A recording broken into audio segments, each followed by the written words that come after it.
এক কিশোরীকে ধর্ষণের অভিযোগ উঠেছিল ওড়িশার ভুবনেশ্বরে। সেই ঘটনা তদন্তে নেমে রাজধানীতে নারী পাচার এবং বড় যৌন চক্রের হদিশ পেল পুলিশ। তদন্তকারীরা জানিয়েছেন, শুক্রবার রাতের ঘটনার সূত্র ধরে ভুবনেশ্বরের লক্ষ্মীনগরে একটি পাচার চক্রের হদিশ মিলেছে। শনিবার ভুবনেশ্বর পুলিশ এবং লক্ষ্মীনগর থানার পুলিশ যৌথ অভিযান চালায়। গোপন সূত্রে তাদের কাছে খবর আসে লক্ষ্মীনগর এলাকার একটি বাড়িতে রমরমিয়ে চলছে নারী পাচার চক্র। সেই খবর পেয়েই ওই বাড়িতে হানা দেয় পুলিশ।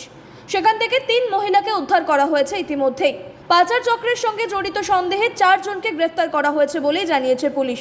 তদন্তকারী এক আধিকারিক জানিয়েছে, লক্ষ্মীনগরের বাড়ি থেকে যে 4 জনকে গ্রেফতার করা হয়েছে তারা হলেন মঞ্জু শেঠি, মমতা সাহু, সঞ্জীব কুমার দাস এবং অবিনাশ মদুলি। পুলিশ সূত্রের খবর, শেঠি, সাহু এবং দাস এই পাচার চক্রের হোতা।